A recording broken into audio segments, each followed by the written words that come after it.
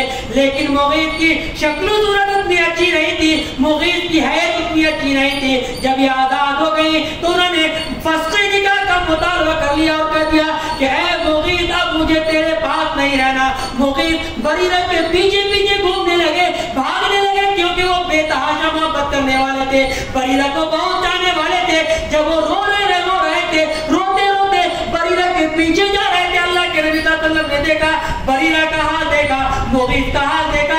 اللہ کے نبی نے بریرہ کو روک لیا اور کہا کہ اے بریرہ، یہ تیرا شوہر ہے، اے بریرہ یہ تیرے بچے کو مارنا چاہتا ہے، یہ تیرا بچہ بھی ہے، اے بریرہ یہ تجھ سے بے تحاشا محبت کرنے والا ہے، اے بریرہ چلے جاؤ اسی کے پاس، مت نکاح کرواؤ، چلے جاؤ.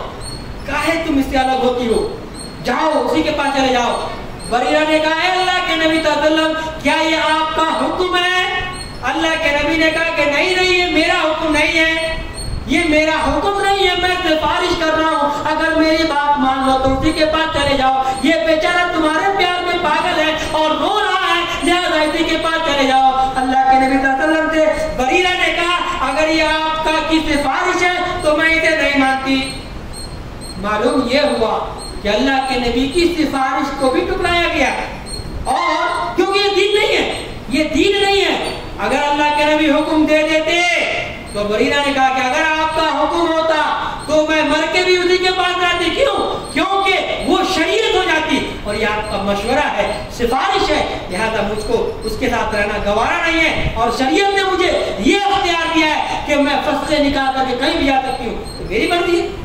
لیکن اللہ کے نبی نے سفارش کیا، یہی نہیں بلکہ اللہ کے نبی صلی اللہ علیہ وسلم پاگلوں کی بات سنتے تھے، مجبور پریشان پاگل بھی ہیں، دھیان دے تو رہتے، کمزور بھی ہم لوگ تو گیٹ پہ آنے نہیں دے بھاگ کرتے، وہی بھگاتے نہیں۔ اللہ کے نبی صلی اللہ علیہ وسلم پاگلوں کی بات سنا کرتے تھے، بخاری کی روایت ہے۔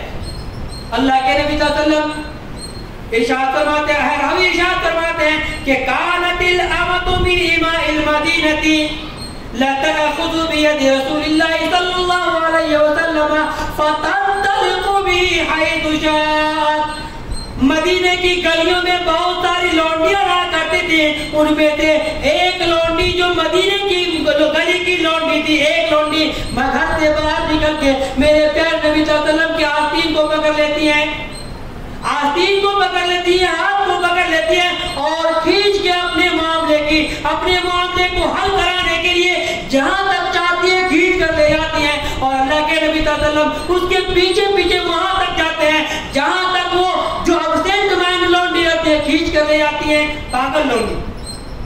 دوسری روایت میں کہ وہ ذہن سے جو پکڑی تھی، یہ بخاری کی روایت ہے، اور دوسری روایت میں کہ جو لونڈی آئی تھی آپ کو ہاتھ پکڑ کے کھینچ کے لے کے چلی گئی اور اپنا معاملہ سنائی کہ میں پریشان ہوں، میرے مالک یہ کرتے ہیں، میرے مسئلے کو حل کر دو، جو کھینچی تھی اور لے کے گئی تھی وہ ذہن سے تھوڑی تھی، پاگل تھی۔ اللہ کے نبی نے جھڑکا نہیں، ان کے ساتھ گئے، اس کی باتوں کو سنی، حالانکہ ذہن سے وہ اچھی نہیں، ذہن سے پاگل۔ تو ہمیں کیا چاہیے؟ ہم ایمان والے ہیں، ہم اسی نبی کی امتی ہیں جو نبی پاگلوں کی مدد کرتے تھے، ہم اسی نبی کی امتی ہیں جو دوسروں کے بوجھ کو اپنے سر اٹھاتے تھے، ہم اسی نبی کی امتی ہیں جو دوسروں کے لیے اپنا سارا دولت خرچ کر دیتے تھے، ہم اسی نبی کی امتی ہیں جس کے گھر میں کئی کئی دن تک چولہے نہیں جلتے تھے، ہم اسی نبی کی امتی ہیں۔ آپ کو معلوم ہے کتنے دن بچپن سے لے کے آج تک آپ کے گھر میں چولہے نہیں جلے ہیں؟ کبھی یہ کر کے بھی دیکھیے، کیونکہ آپ اس نبی کی امتی ہیں۔ دوسروں اپنا کھانا کبھی دوسروں کو دے کر دیکھیے، جو آپ بریانی کھاتے ہیں کسی ایسے غریب کو، ایسے مسکین کو دے کر دیکھیے جس نے زندگی میں شاذ و نادر کبھی بریانی کھائی ہو، اور آپ اس دن سوکھی روٹی کھا کے گزاریے، سمجھ میں آئے گا کہ یہ محبت رسول ہے۔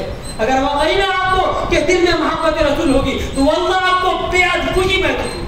کبھی کر کے دیکھیے، کیونکہ ہم اس نبی کے امتی ہیں، ہم اس نبی کے فالوور ہیں، ہم اس کے پیچھے پیچھے چلنے والے ہیں۔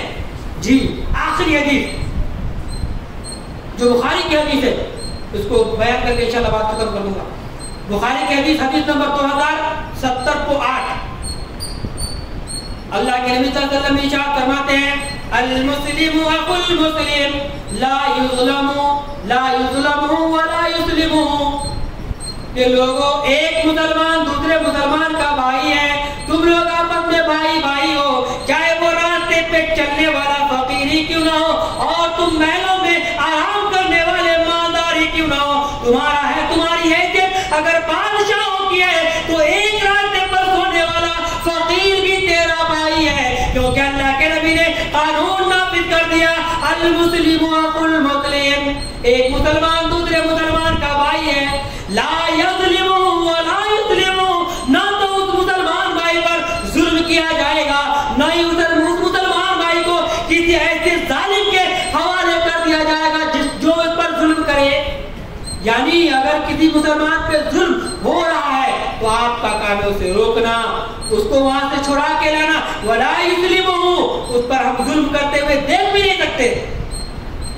اور اللہ کے نبی صلی اللہ علیہ وسلم نے ارشاد فرمایا، وَمَنْ كَانَ فِي حَاجَةِ أَخِيهِ، اور جو مسلمان بھائی اپنے مسلمان بھائی کی حاجت پوری کرنے میں لگا رہتا ہے، كَانَ اللَّهُ فِي حَاجَتِهِ، اللہ تبارک و تعالیٰ اس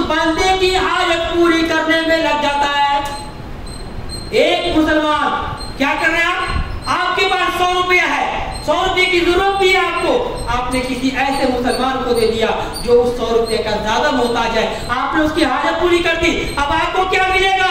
اللہ کے نبی سے پوچھئے, نبی کی حدیث کو دیکھیے, بخاری کو پلٹیے, حدیث کو کھولیے اور دیکھیے کہ آپ کے نبی نے آپ کو کیا تحفہ دیا ہے. اللہ کے نبی نے ارشاد فرمایا, کان اللہ فی حاجتہ, ایسے بندے کی حاجت اللہ تبارک و تعالیٰ پوری کرتا ہے.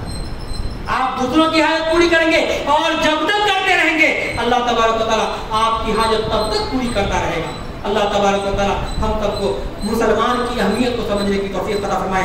اللہ رب العالمین ہم تمام مسلمان بھائیوں کو ایک دوسرے کا تعاون کرنے, ایک دوسرے کا ہیلپ کرنے, ایک دوسرے کی مدد کرنے کی توفیق عطا فرمائے. اللہ تبارک و تعالیٰ ہمیں بھی گلیوں میں, شہروں میں, چوراہوں میں گھوم گھوم کر ایسے مفلس اور ایسے یتیم اور ایسے بیواؤں کو ڈھونڈ کر ان کا تعاون کرنے کی توفیق عطا فرمائے. اللہ تبارک و تعالیٰ ہمیں دین کی اصلیت کو سمجھنے کی توفیق عطا فرمائے. اللہ کے اللہ رب العالمین ہم تمام مسلمانوں کو رسول اللہ صلی اللہ علیہ وسلم کی سنت کی پیروی کرنے کی توفیق عطا فرمائے. اے اللہ جو پریشان ہیں ان کی پریشانیوں کو دور فرما دے. اے اللہ جو بے نمازی ہے یا رب اسے نمازی بنا دے, کیونکہ ہم جتنے کام کریں گے سارے کام کر لیں, جتنا بتایا وہ سب کر لیں گے, لیکن نماز نہیں پڑھیں گے واللہ ایک بھی عمل قبول نہیں ہوگا. ان سارے عملوں کو کی قبولیت کے لیے شرط ہے کہ آپ نمازی, بے نمازی بن کے آپ ہزاروں کروڑوں مسجد بنا دیں, کروڑوں مسجد بنا دیں, ایک اینٹ کا بھی فائدہ آپ کو نہیں. تو شرط کیا ہے؟ نماز پڑھتے رہے. اللہ رب العالمین ہم سب کو پکا اور سچا نمازی بنا دے. اللہ ہماری ماں اور بہنوں کو نمازی بنا دے. اللہ ہمارے اعمال کو قبول فرمائے. اے اللہ جو بزرگ ہمیں پریشانیوں کی پریشانیوں کو دور کر دے. یا اللہ جو بزرگ ہمیں بیمار ہے, اے اللہ تم سب کو شفا کاملہ عاجلہ عطا فرما. اے اللہ جو نوجوان نوکری کی تلاش میں ہے, روزی کی تلاش میں ہے, اے اللہ ہم سب کو حلال روزی نصیب فرما. اے اللہ جو قرض میں ڈوبے ہوئے ہیں, اے اللہ تو ان کے قرض کی ادائیگی کا کوئی راستہ پیدا کر دے. اقول قولی ھذا استغفر اللہ لی ولکم ولسائر المسلمین واستغفروہ انہ